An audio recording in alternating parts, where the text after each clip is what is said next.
Bonjour à tous et bienvenue sur Par la foi. Comme vous le constatez, je suis pas seul ce soir puisque je suis accompagné de Damien Labadi. Merci Damien pour le temps que tu consacres à cet entretien. Merci. Euh, Damien, vous le connaissez peut-être pas, Damien est chercheur au CNRS. Il est également docteur en histoire de religion.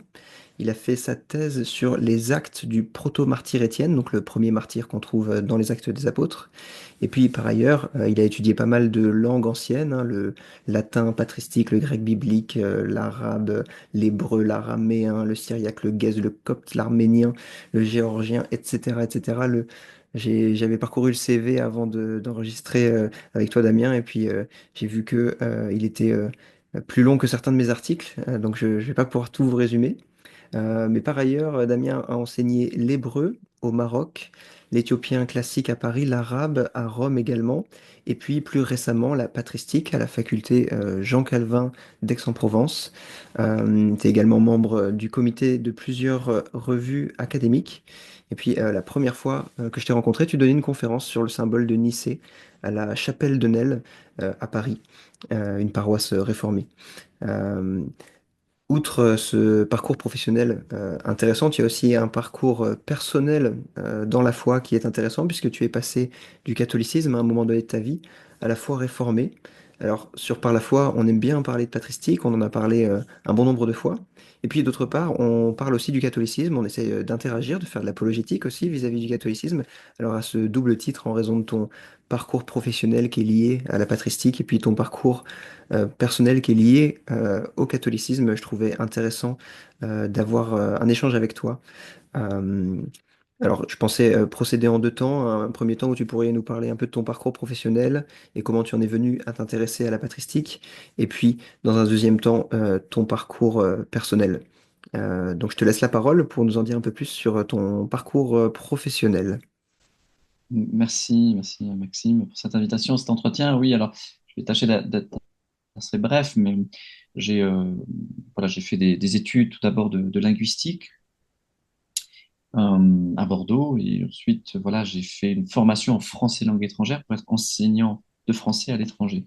Et je suis parti quelques années enseigner le français dans des institutions à l'étranger, que ce soit en Jordanie, en Hongrie, en Écosse, en Égypte. Et après ces voyages, j'ai eu envie de reprendre des études. Et disons, j'ai eu l'envie d'approfondir un petit peu les langues que j'avais apprises, d'élargir un peu mes horizons. Donc voilà, je voulais aussi apprendre des langues anciennes. Voilà, donc ça m'avait stimulé pour reprendre des études. Et donc j'ai repris des études à l'Institut catholique de Paris, donc dans une école spécialisée qui s'appelle l'école des langues et civilisations de l'Orient ancien, qui existe toujours, et une école dans laquelle finalement on peut apprendre plein de langues anciennes, assez rares, assez exotiques, et puis se former en histoire du Proche-Orient ancien, en histoire biblique, en patristique, en histoire de l'Église, en exégèse, etc.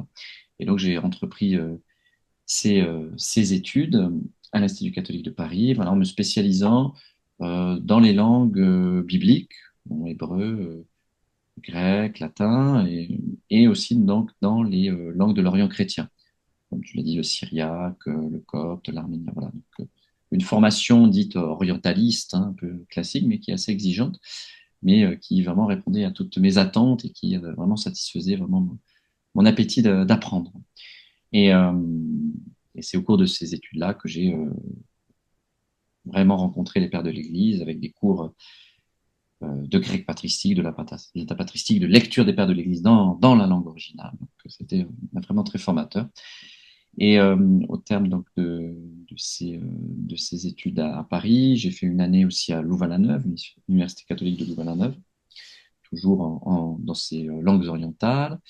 Et j'ai entrepris donc, une thèse de doctorat à l'école pratique des hautes études, une thèse qui est entièrement consacrée à Étienne, le premier martyr du christianisme, Étienne, qui est, voilà, dont parlent les actes des apôtres, les chapitres 6 à 8 des actes des apôtres. Et je voulais m'intéresser à la façon dont la figure d'Étienne a été reçue dans l'Église, s'est transmise dans l'Église, euh, tant que premier martyr, en tant que imitateur du Christ dans sa passion, en tant que premier diacre aussi, toutes les traditions autour d'Étienne, et donc en particulier comment j'ai voulu essayer de voir de quelle manière les pères de l'Église ont interprété, voilà, la figure d'Étienne voilà, lui ont donné des traits caractéristiques, des traits propres que la tradition a gardés pendant très longtemps. Voilà. Donc une thèse d'histoire du christianisme, mais aussi une thèse aussi, en bonne part, une thèse de patristique, voilà, un peu pour mon parcours professionnel. Et je suis au CNRS depuis maintenant quelques années. Ça fait 4-5 ans que j'ai été recruté en tant que chargé de recherche au CNRS. Et je mène plusieurs euh, recherches. Ma spécialité, c'est vraiment l'édition, la traduction de textes anciens, en particulier de textes chrétiens anciens. Je travaille pas mal sur les traductions anciennes des pères de l'Église, des traductions en langues orientales des pères de l'Église. J'ai travaillé en particulier sur des traductions coptes des œuvres de Grégoire de Nice ou des traductions en arménien, par exemple, des œuvres de Zeb Demez.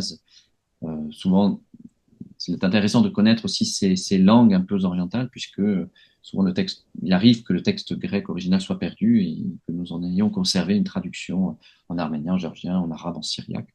Et donc toujours intéressant voilà, pour le patricien de connaître, s'il le peut, s'il a les compétences aussi de lire les textes patriciques dans ces langues-là. Est-ce que tu travailles sur des projets en particulier en ce moment? Oui, alors j'ai deux projets en ce moment, deux projets de livres qui sont en phase d'être terminés, qui sont bonnes, voilà, qui vont bientôt paraître. Je pense au début de l'année prochaine, fin de l'année, au début de l'année prochaine. Un premier ouvrage sur les royaumes chrétiens de Nubie à l'époque médiévale. Un ouvrage qui paraîtra aux belles lettres et qui voilà, sera sorti une grosse introduction que je rédige en collaboration avec un collègue de Lyon, hein, Robin Seignobos, qui présentera appelé l'histoire des royaumes chrétiens de Nubie, l'histoire de l'église de Nubie, assez méconnue. Et ensuite un florilège de textes traduits en français, essentiellement des textes traduits du vieux nubien, qui était la langue officielle, si on veut, des royaumes chrétiens de Nubie à la fin de l'Antiquité, de la fin de l'Antiquité jusqu'au Moyen Âge. Et c'était aussi, voilà, cet ouvrage, c'est un petit peu de rendre accessible à un public, non pas de spécialistes, mais un public assez ouvert, c'est un public de lecteurs curieux, à cette histoire un peu méconnue du christianisme en Afrique, qui a été pourtant très florissant, extrêmement prospère, avec une église de Nubie voilà, qui est rayonnée hein, vraiment dans tout l'Est, dans tout le nord-est de l'Afrique. Et donc ça, c'est un premier projet. Donc c'est aussi, ça fait partie de mes recherches à la suite de ma thèse de doctorat et avant mon recrutement au CNRS. J'ai beaucoup travaillé dans le cadre de voilà, mon postdoctorat sur les chrétientés du Nil, un peu, donc les communautés chrétiennes d'Égypte, de Nubie, donc ça correspond au Soudan actuel, et d'Éthiopie. Et donc ça fait partie voilà, de ces recherches en cours et pour lequel aussi le CNRS m'a recruté. Euh, et puis un autre livre qui est issu de recherches menées dans le cadre d'un séminaire de recherche, d'un séminaire de master à Lyon, qui est consacré à une impératrice byzantine donc du 9e siècle, qui s'appelle Théophano, épouse de Léon VI. Et c'est un personnage qui m'a intéressé à plusieurs titres, bon, en particulier bon, parce que assez peu connu. Les textes qui la décrivent, qui décrivent sa vie, n'ont pas été traduits en français, donc c'est vraiment du nouveau. Mais ce qui est intéressant de ce personnage, c'est qu'à la fois, bon, c'est un personnage reconnu comme un saint, une sainte de l'Église orthodoxe. Il n'y a pas beaucoup de saintes hein, dans l'Église orthodoxe, donc déjà une femme, ce qui est assez original.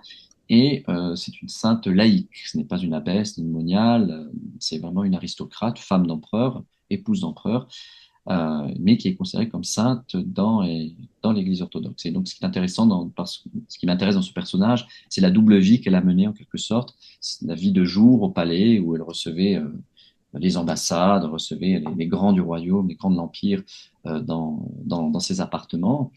Euh, et la- le soir, la nuit venue, le soir, elle menait une vie de piété extrêmement prononcée, extrêmement marquée, en consacrant ses soirées, ses nuits même, hein, à la lecture de la Bible, à chanter des psaumes, à prier. Voilà, donc, une vie de piété qu'elle tenait cachée, mais qu'on a découvert que grâce à récit d'un des membres de sa famille qui a fait, voilà, qui a écrit sa vie et qui a décrit, euh, qui a décrit un petit peu cette vie cachée, cette vie de piété, de sainteté cachée. Voilà. Et donc c'est intéressant de ce personnage qui montre que finalement on peut, ce qui est un peu nouveau à l'époque, hein, on peut mener une vie, vraiment une vie chrétienne dans le monde. Mm. Pas obligé de se faire moine pour vivre chrétiennement. On peut être dans le monde et vivre chrétiennement. C'est un peu.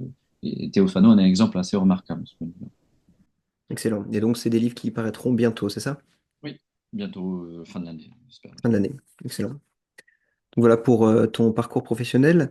Et comme je le disais au début de notre entretien, tu as également fait une partie de ta vie dans le catholicisme et puis aujourd'hui tu es protestant réformé. Euh, Qu'est-ce qui t'a mené à la foi chrétienne de manière générale, au protestantisme aussi en particulier? Et puis comment tu perçois ce rapport entre les pères de l'Église, la tradition chrétienne dans laquelle tu es immergé de par ton activité professionnelle? Et ta foi protestante. Parfois, il y a l'idée que le protestantisme, c'est quelque chose d'assez nouveau, assez déconnecté de l'histoire, et en particulier de l'histoire antique. Comment toi, tu vois les choses de ton point de vue personnel et professionnel, puisque les deux se semblent un peu entremêlés là? Mhm. Oui, alors, ce qui concerne mon parcours dans la foi, j'ai été baptisé donc, enfant dans l'Église catholique. Je crois surtout euh, sous la pression, en quelque sorte, de mes grands-parents. Parce que mes parents, manifestement, ne tenaient pas tant que ça à ce que je sois baptisé, mais mes grands-parents qui avaient reçu une éducation catholique, donc tenaient à ce que je sois baptisé. Bon, c'est peut-être par tradition, mais en tout cas, j'ai été baptisé dans l'Église catholique, mais je n'ai jamais eu ensuite d'éducation religieuse, je n'ai jamais été initié aux autres sacrements. Je suis voilà, simplement resté baptisé, et, voilà, fréquenté pas l'Église, je n'allais jamais à la messe. Voilà, donc une éducation absolument, enfin, absolument pas du tout religieuse. Euh, et c'est vraiment bien plus tard que je me suis vraiment tourné vers le christianisme. Euh, Au cours de mes études, comme j'ai dit, j'ai entrepris des études sur l'histoire du Proche-Orient ancien, les langues anciennes, l'histoire de l'Église. Euh, et c'est à travers ces études à Paris, à l'Institut catholique de Paris, que vraiment j'ai commencé à manifester un intérêt pour le christianisme, en particulier à travers la lecture de la Bible. Puisque au cours de ces études, lire la Bible faisait partie des choses incontournables, puisqu'en tant que monument littéraire, monument historique, pour comprendre l'histoire du Proche-Orient ancien, il fallait lire la Bible. Et donc, c'est vraiment par la Bible, par la lecture de la Bible, que j'ai voilà, commencé voilà, à- voilà, que je me suis initié en quelque sorte voilà, au fondement de la foi chrétienne. Mais bon, c'était au début, c'est une lecture scientifique, c'est vraiment une lecture pour mes études. Euh, voilà, je lisais, j'avais des cours d'hébreu biblique, de grec biblique, mais c'était vraiment, vraiment des études voilà, pour la langue, pour la science en quelque sorte. La Bible, voilà, c'est un support pour mes études. Mais finalement, au fur et à mesure que je lisais la Bible, que je suivais des cours aussi d'introduction à la Bible, des cours aussi d'introduction aussi d'études de certains livres bibliques, en particulier l'Évangile de Jean. Je me souviens d'un cours magnifique, remarquable. J'en ai encore d'excellents souvenirs. J'ai toujours gardé le cours, j'ai toujours sur moi. Je le relis de temps en temps, il n'a rien perdu de sa fraîcheur. Un cours du père Yves-Marie Blanchard sur sur l'Évangile de Jean, un cours remarquable, une finesse, une justesse, et un cours qui m'a fait vraiment découvrir, avec la lecture conjointe de l'Évangile de Jean, bien sûr, m'a fait découvrir ce qu'était vraiment l'Évangile. Enfin, vraiment, non pas seulement l'Évangile de Jean, certes, mais l'Évangile. Vraiment, c'est quelque chose, ça a été pour moi une découverte retentissante. Et ça, je pense, ça a été un jalon dans mon parcours de foi. Et donc, finalement, au cours de mes études, lisant la Bible, finalement, d'une lecture scientifique, elle est toujours restée d'ailleurs, hein, finalement, c'est superposé une lecture vraiment plus spirituelle, une lecture qui me nourrissait, dont j'avais besoin. Et ça, j'ai noté cette évolution euh, au cours de mes études. Euh, et, et je lisais, vraiment, vraiment, c'est devenu vraiment un plaisir, une joie de lire la Bible, et non plus vraiment une contrainte liée à mes études, non, au contraire, vraiment, et finalement, justement, je lisais et relisais l'Évangile de Jean, faisait partie de mes lectures favorites à cette époque-là. Et je lis l'Évangile de Jean et je relis l'Évangile de Jean et je retombe, enfin, parce que c'était connu, mais je l'avais déjà lu, je tombe sur l'épisode de Jésus et de la femme samaritaine qui vient puiser de l'eau et Jésus lui dit, mais voilà, je vais te donner une autre eau, hein, l'eau que tu vas avoir, voilà, étanchera ta soif pour l'éternité. Et puis, donc ce dialogue fascinant hein, entre la femme samaritaine et Jésus.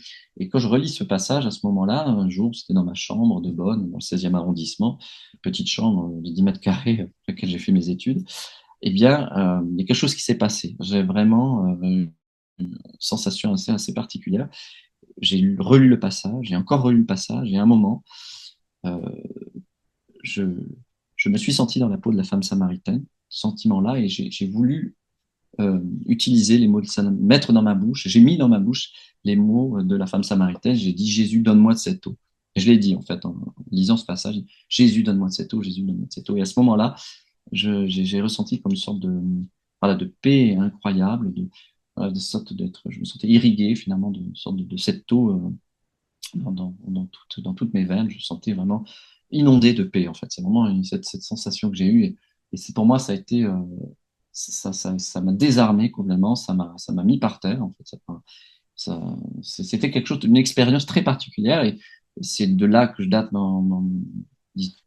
je dirais ma conversion. Si on pense que c'est une conversion, je pense que c'est une conversion, mais c'est une conversion. Mais je dirais que sur le moment même, je m'en suis pas rendu compte en fait. Enfin, sur le moment même, c'était un événement, petit événement, mais je crois que l'événement a pris de l'ampleur après ce qui s'est passé, parce qu'il s'est passé ensuite, parce que ensuite j'étais vraiment changé, transformé.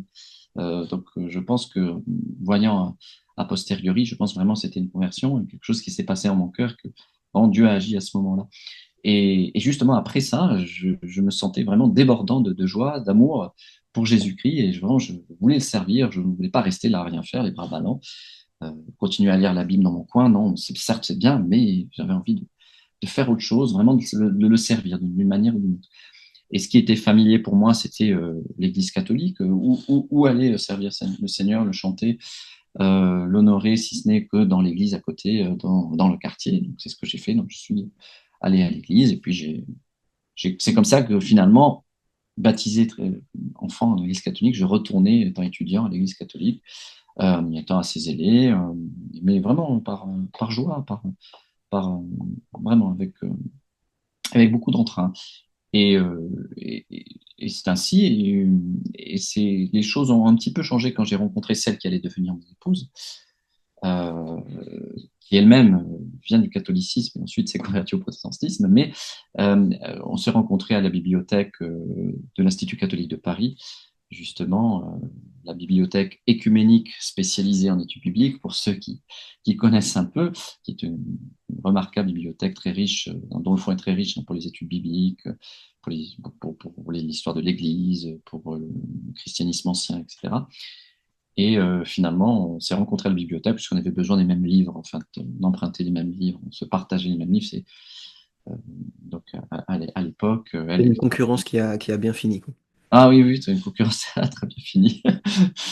Donc, et finalement, c'est comme ça qu'on s'est liés d'amitié, hein, qu'on a commencé à parler comme quelqu'un qu'on rencontre à la bibliothèque, hein, ouais, dans une classe de cours. Bon, et finalement, on parle, on commence à se lier d'amitié. Et puis, je parle un peu de mon parcours, je parle de, voilà, parce que, voilà, puis elle me parle du sien également. Et puis, elle me dit, ah ben, très bien, écoute, euh, si tu veux, je peux t'inviter de venir un dimanche à un culte protestant. C'est une église, elle me dit que c'est une église qu'elle fréquentait depuis assez peu de temps, mais qu'elle y était très bien et que c'était une occasion pour moi de découvrir. Puis je dis, ben, donc elle parlait de la chapelle de Nesle hein, à Paris. Et donc je lui ai dit, mais pourquoi pas hein, j'étais curieux hein, de découvrir. Hein. Pour moi, pour moi, protestant, ça n'avait pas trop de signification à l'époque. Pour moi, quand j'entendais parler des protestants, c'était plutôt les protestants, c'était un petit peu des vestiges d'une humanité un peu disparue. Pour moi, c'était quelque chose qui n'existait plus vraiment. Pour moi, comment les protestants existent-ils encore? Pour moi, c'était un peu, dans ma tête, c'était comme ça, un peu, mais parce que j'ignorais complètement, j'ignorais tout, bien sûr. Euh, et, donc, je vais un dimanche, elle m'invite, on va à un culte à la chapelle de Nel. Et pour moi, ça a été décisif. À l'issue de ce culte, je me suis dit que je voulais rester là, vraiment que c'était l'endroit où je voulais rester. Et la chose qui m'a déterminé à rester, c'est pas tellement la liturgie, les chambres, qui étaient fort appréciables, hein, et j'ai pas été tellement dépaysé, paradoxalement, par rapport à la liturgie catholique. Je trouvais qu'il y avait une structure de culte, les chants étaient certes différents, mais bon, je trouvais qu'il y avait une structure, il y avait une cohérence, et que ça suivait une liturgie, voilà, une particulière, donc certes différente de l'Église catholique, mais bon, je ne trouvais pas ça tellement dépaysant. C'est une façon de louer Dieu, mais très bien. Mais vraiment, la différence fondamentale, c'est la place accordée à la prédication, aux commentaires de l'écriture, aux commentaires de la Bible, la prédication. Et c'est ça, finalement, dans mon parcours catholique, qui m'avait toujours un petit peu laissé un peu sur ma faim, euh, c'était le peu de place accordée à la prédication, aux commentaires de la parole, aux commentaires de la Bible. L'homélie dans l'Église catholique dure 10 minutes, en général, une dizaine de minutes et encore. Euh, et je trouvais tellement dommage que l'on n'exploite pas davantage ce trésor qui a été à la base de ma conversion. Je me suis converti, voilà, Mm. sur l'écriture. L'écriture a été la source de ma conversion. Et je me suis dit, mais comment peut-on laisser, voilà, laisser ces trésors inexplorés, alors que pour moi, ça a été un trésor, ça m'a complètement transformé. Et il est tellement dommage que dans l'Église catholique, on lui accorde cette portion aussi congrue. Et là, dans le culte protestant, et là, je trouvais voilà, accorder 30, 40 minutes à bien aller au fond des choses, expliquer un passage biblique, essayer d'en tirer un enseignement édifiant. Et je trouvais que cela, c'était accordé à l'écriture la place qui lui était due. Et je trouvais que ça, c'était quelque chose qui m'a vraiment convaincu. Première chose, il y a d'autres choses ensuite qui m'ont conforté dans ma foi protestante, mais disons, c'est la première chose qui m'a convaincu de rester dans cette église. Et j'ai eu ce parcours dans l'église de la Chapelle de Nel, dans l'église protestante, dans l'église réformée. Et j'ai fait une profession de foi publique qui a confirmé en fonction de mon baptême reçu enfant. Mais voilà, j'ai voulu voilà, faire une profession de foi publique pour confirmer et protester de ma foi protestante. Et voilà, donc c'est vrai que comme c'est la deuxième partie de ta question, savoir ce qui euh, souvent voilà l'idée, on se fait l'idée que les protestants sont un peu déconnectés ou s'intéressent peu à l'histoire ancienne, aux pères de l'Église, etc. Euh, c'est une sorte de voilà d'innovation un peu qui rompt toutes les amarres avec la tradition et tout ce qui est ancien. Bon, moi, je n'ai jamais ressenti les choses de cette manière. Euh, Au contraire, moi, je trouve que euh, la, la fréquentation, bon, non seulement de l'écriture de la Bible, mais surtout la fréquentation des pères de l'Église m'a conforté dans ma foi protestante. Dans ma foi protestante. Pour une raison principale, c'est que pour les pères de l'Église, l'écriture est centrale. L'écriture est la source de toute spiritualité, la source de tout enseignement, la source de toute autorité. Et on l'oublie souvent, mais les pères de l'Église sont premièrement et avant tout des commentateurs de l'écriture. Ils sont tous, voilà, c'est d'abord, ensuite, ils se font des défenseurs de positions théologiques, dogmatiques, mais ils sont d'abord des gens qui connaissent éminemment bien leur Bible et qui sont d'abord des commentateurs de la Bible et et leur conception du monde est vraiment informée par leur lecture de la Bible. Et je trouvais que cette centralité de l'écriture chez les pères de l'Église, et on ne peut pas lire les pères de l'Église sans avoir une Bible à côté sous la main, ça c'est très important. Et cette centralité de l'écriture chez les pères de l'Église, je trouvais qu'elle avait une résonance tout à fait exceptionnelle, tout à fait voilà, remarquable avec la centralité de l'écriture chez les protestants et chez les réformés en plus particulièrement. Donc, euh, C'est vrai que quand on regarde toutes les controverses patristiques, les arguments qu'ils font valoir sont tirés des Écritures. Et les éléments, même les appels à la tradition, viennent en fin de raisonnement. Mais exactement. dans plein de controverses, on voit que finalement, le débat, c'est que dit la Bible. Et c'est vraiment ça qui motive les grandes controverses de l'ère patristique. Euh, et, Heiko Oberman, qui est un homme qui a écrit un livre sur le concept de tradition, fait remarquer que durant les premiers siècles, en particulier les 3 premiers siècles, à chaque fois qu'un père va évoquer la tradition, tradition au sens apostolique, en fait, il fait référence au contenu de l'Écriture sainte, transmis fidèlement. Hein, c'est la transmission fidèle du message des apôtres, et c'est pas une source supplémentaire de révélation à côté et indépendante des Écritures, mais c'est le bon commentaire des Écritures, la bonne façon de les comprendre.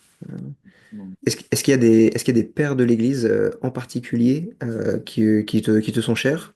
Euh, Il y en a, oui, plusieurs, quelques-uns. J'ai beaucoup d'affection pour Cyril d'Alexandrie, euh, donc le père de l'Église donc, 4e, 5e siècle, qui a eu certainement un comportement répréhensible à plusieurs égards, mais qui a été un très très grand théologien, et en particulier voilà, très grand commentateur de l'évangile de Jean. C'est c'est un commentaire remarquable que j'invite les lecteurs, j'invite les auditeurs à lire dans les sources chrétiennes. Hein. Il me paraît déjà quelques volumes sont parus, mais donc c'est accessible en français. Voilà, donc Cyril d'Alexandrie, ce que j'aime beaucoup moi, chez Cyril aussi, c'est la façon dont il a réussi à une époque qui n'était pas, on manquait des mots pour le dire, hein. Il a réussi à articuler les fondements, voilà, un vocabulaire christologique. Il est vraiment pour moi l'architecte de la christologie orthodoxe telle que voilà, la professe euh, catholique, orthodoxe, protestant. Hein. Nous sommes évidemment les héritiers de Cyril d'Alexandrie. Et je trouve, voilà, ses efforts pour essayer voilà, de bien définir, hein, dans sa controverse avec Nestorius, hein, au Concile d'Éphèse, de bien définir les relations entre les natures humaines et divines en Christ, voilà, tout à fait remarquable et convaincant. Et je trouve vraiment c'est un, un, quelqu'un dont on doit être très redevable pour son apport vraiment décisif à notre christologie, à la christologie vraiment universelle. Hein, finalement. Il y a d'autres pères de l'Église. Augustin, bien sûr, j'aime beaucoup. Comment ne pas aimer Augustin, qui, voilà, qui écrit dans un latin absolument sublime. Voilà, qui a un latin très agréable à lire, très fluide, euh, une forme toujours très bien frappée. Donc c'est déjà toujours un plaisir de le lire. Il a vraiment une très belle langue. Euh, et c'est quelqu'un voilà, j'apprécie aussi beaucoup, dont on apprécie, je crois que tous les lecteurs aussi apprécient cette sensibilité, euh, donc, qui transparaît dans ses confessions, euh, son souci finalement des plus pauvres, hein, de ses oies, il en parle souvent, il a vraiment vécu une vie de pasteur, vraiment impliqué dans les problèmes de sa communauté, voilà, mais en même temps, voilà, on voit la sensibilité de cet homme, cette sensibilité pastorale de ce pasteur, mais on voit aussi le théologien voilà, quelqu'un qui prend le temps voilà, de définir la foi, de définir, voilà, de commenter l'écriture, de défendre le dogme. Donc c'est quelqu'un voilà, qui à la fois absolument, voilà, quelqu'un qui est absolument remarquable, qui a su voilà, être un pasteur au plus proche des gens, mais en même temps écrire une œuvre qui a traversé les siècles et qui est théologiquement, qui est quand même extrêmement solide. Donc, hmm. voilà, après il y en aurait d'autres, mais Ouais, inévitable dans le monde latin, Augustin. ouais. Si on bascule côté dans le temps un peu plus tard, est-ce qu'il y a des auteurs protestants qui t'ont été utiles pour comprendre les pères de l'Église ou pour t'y frotter un peu plus sérieusement? Oui, oui, oui, ben, en particulier, ben, voilà, comme les réformateurs citent souvent hein, les pères de l'Église, hein, ils invoquent souvent l'autorité des pères de l'Église à juste titre. Et en particulier Calvin, moi, dans l'institution de la religion chrétienne, Calvin cite très souvent les pères de l'Église. Euh, et c'est souvent par l'intermédiaire de Calvin que je redécouvre ou que je m'achemine vers certains traités ou passages patristiques euh, qui m'avaient échappé ou que je ne connaissais pas. Mais c'est intéressant de voir comment justement Calvin invoque certains pères de l'Église pour défendre certaines doctrines, hein, ces doctrines. Dans, Euh, dans l'édition de l'Institution de la religion chrétienne, qui est la principale œuvre dogmatique de Jean Calvin, on va dire, oui, à la fin de mon édition, il y a 4 pages voilà. de référence de Saint-Augustin. C'est ça, exactement. L'index, c'est voilà, les index Augustin, l'index, très fourni. Voilà. Et donc, c'est intéressant de voir, on peut, voilà. Et c'est vrai que, et là, ça m'amène à relire justement l'intégralité du texte cité par Calvin et de, voilà, aussi, là encore, de voir aussi que aussi les réformateurs avaient quand même une lecture extrêmement approfondie, vaste des pères de l'Église. Donc, en particulier Calvin, voilà, ça c'est vrai que. Ouais, tout à fait. Euh, donc finalement, la Bible a joué un rôle important dans ton parcours personnel, que ce soit initialement pour faire naître en toi la foi en Jésus-Christ de manière personnelle, et puis également ensuite dans le parcours entre les confessions chrétiennes et les méandres qui t'ont mené jusqu'à la foi réformée. Euh, je signale à ceux qui nous écouteraient que si vous voulez en lire plus de Damien Labadie, je mettrai en description 3 articles qu'il a écrits pour notre site, également un lien vers son blog. En parlant de Par la foi, Damien, est-ce qu'il y a une ressource qu'on aurait produite sur Par la foi qui aurait pu être utile d'une façon ou d'une autre? Oui, mais en particulier, voilà, il y a plusieurs ressources, mais en particulier ta vidéo sur donc, la question de l'Eucharistie, du réalisme eucharistique. Euh, donc, voilà, je trouve une vidéo très instructive sur la position des pères de l'Église, justement sur la question de la présence réelle ou non, hein, donc dans l'Eucharistie. Euh, et c'est intéressant puisque justement, j'ai donné une partie d'un cours de master à Aix-en-Provence sur la controverse au XIe siècle dans le Moyen-Âge occidental entre les partisans donc, du réalisme eucharistique, de la présence réelle, et plutôt les partisans comme Béranger d'une présence plutôt spirituelle. Béranger Et de Tours, c'est ça, au XIe siècle? Béranger de Tours, exactement, voilà, Béranger de Tours. Et j'explore notamment la façon dont Béranger a s'est servi justement des pères de l'Église, en particulier Ambroise et Augustin, pour défendre la position spiritualiste, disons, et c'est contre les tenants donc de la présence réelle, du réalisme eucharistique. Intéressant de voir qu'Augustin, justement, dans ses débats, était plutôt un peu un héritage embarrassant, même si, par beaucoup de côtés, Augustin est une des personnalités les plus citées, connues par les théologiens catholiques scolastiques. Mais sur ce point-là précis, Augustin a une position qui est, voilà, sur la question eucharistique, défend plutôt une présence spirituelle plutôt qu'une présence réelle. Et donc, c'est intéressant justement que ta vidéo, qui est plutôt, moi j'avais plutôt une approche historique, mais ta vidéo, dans une approche plutôt apologétique, vraiment, je trouve extrêmement bien fournie, extrêmement bien faite. Et justement, j'ai partagé, enfin, j'ai conseillé à mes étudiants de regarder la vidéo, euh, le lien, et j'ai copié le lien sur l'exemplier du cours, entre deux textes de Béranger. Allez voir la vidéo de Maxime Georges pour avoir aussi un petit peu une vue d'ensemble sur la position des pères de l'Église sur cette question.